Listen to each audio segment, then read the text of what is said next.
रुकिए रुकिए, आज की वीडियो बहुत इंटरेस्टिंग है। मिस मत कीजिए। एक ऐसा समय जब इंडिया की इकोनॉमी पूरी तरह बदल रही थी।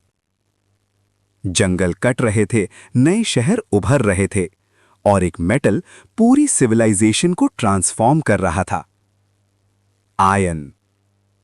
लेकिन क्या सिर्फ आयरन ही रिस्पॉन्सिबल था गंगा वैली के डेवलपमेंट के लिए, या फिर एक और साइलेंट रेवोल्यूशन चल रहा था जो आंखों से छुपा हुआ था? आज का वीडियो आपको लेटर वैदिक पीरियड का असली इकोनॉमिक ट्रांसफॉर्मेशन दिखाएगा।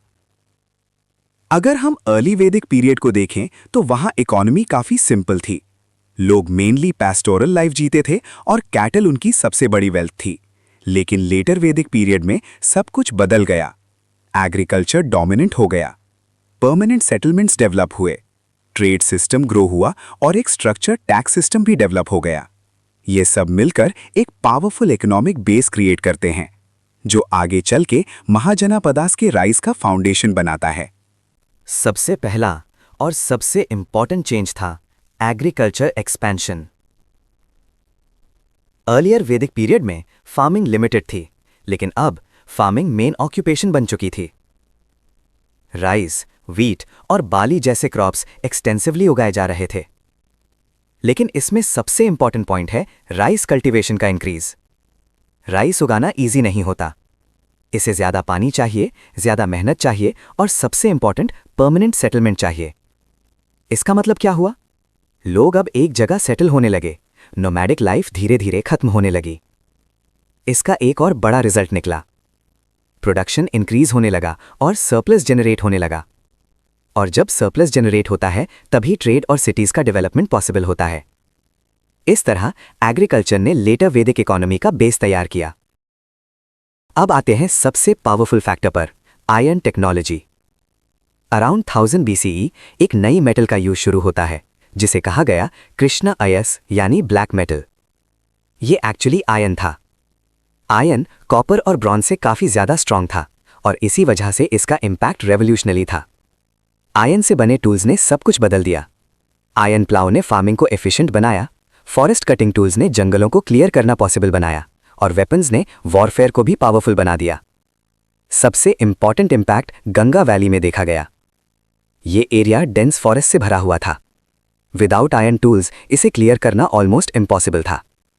लेकिन आयरन के आने के बाद फॉरेस्ट कटने लगे, लैंड क्लियर होने लगी और एग्रीकल्चर रैपिडली एक्सपैंड होने लगा। इसी प्रोसेस ने नॉर्थ इंडिया को इकोनॉमिक सेंटर बना दिया और इसी वजह से गंगा वैली में सेटलमेंट्स डेवलप हुए।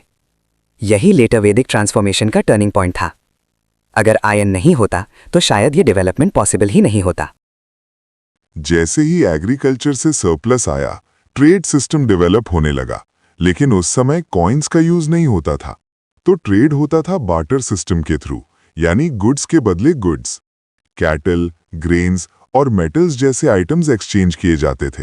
एग्जाम्पल के लिए, एक फार्मर के पास एक्स्ट्रा व्हीट है और एक क्राफ्ट्समैन के पास टूल्स, तो दोनों एक्सचेंज कर लेते थे। इसी सिस्टम ने अर्ली ट्रेड को डेवलप किया और धीरे धीरे सोसाइटी में स्पेशलाइजेशन भी आने लगा। फार्मर्स, ट्रेडर्स और क्राफ्ट्समैन सबके रोल्स क्लियर होने लगे, जो इकोनॉमिक डेवलपमेंट का एक इम्पॉर्टेंट स्टेप था। अब आते हैं एक और पावरफुल कॉन्सेप्ट पर, टैक्स सिस्टम। अर्लियर वैदिक पीरियड में किंग का पावर लिमिटेड था, लेकिन लेटर वैदिक पीरियड में किंग का पावर काफी इंक्रीज हो गया और इसी के साथ नए टैक्सेस इंट्रोड्यूस हुए, बलि और भागा। बलि एक टाइप का ट्रिब्यूट था और भागा का मतलब था प्रोड्यूस का शेयर। मतलब जो भी फार्मर प्रोड्यूस करता था उसका एक हिस्सा किंग को देना पड़ता था। इससे स्टेट के पास रेवेन्यू आया, एडमिनिस्ट्रेशन स्ट्रांग हुआ और आर्मी मेंटेन करना पॉसिबल हुआ। यहीं से इंडिया में ऑर्गेनाइज्ड टैक्सेशन सिस्टम की शुरुआत होती है। अब सोचिए, जब एग्रीकल्चर स्ट्रांग हो, ट्रेड डेवलप हो रहा हो, टैक्स सिस्टम एग्जिस्ट करता हो और आयरन टेक्नोलॉजी अवेलेबल हो, तो नेक्स्ट स्टेप क्या होगा? Urban development.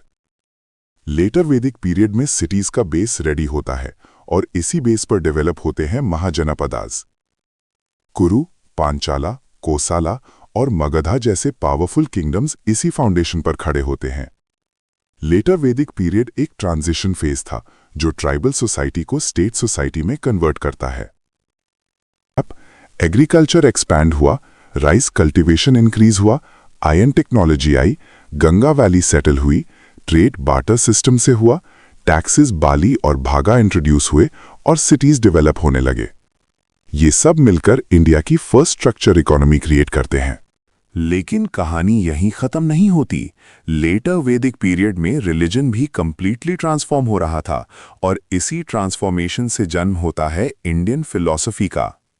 अगर आपको ऐसे सिनेमैटिक और एग्जाम ओरिएंटेड हिस्ट्री वीडियोस पसंद हैं तो चैनल को अभी सब्सक्राइब करो, वीडियो को लाइक करो और कमेंट में लिखो आयन रेवोल्यूशन।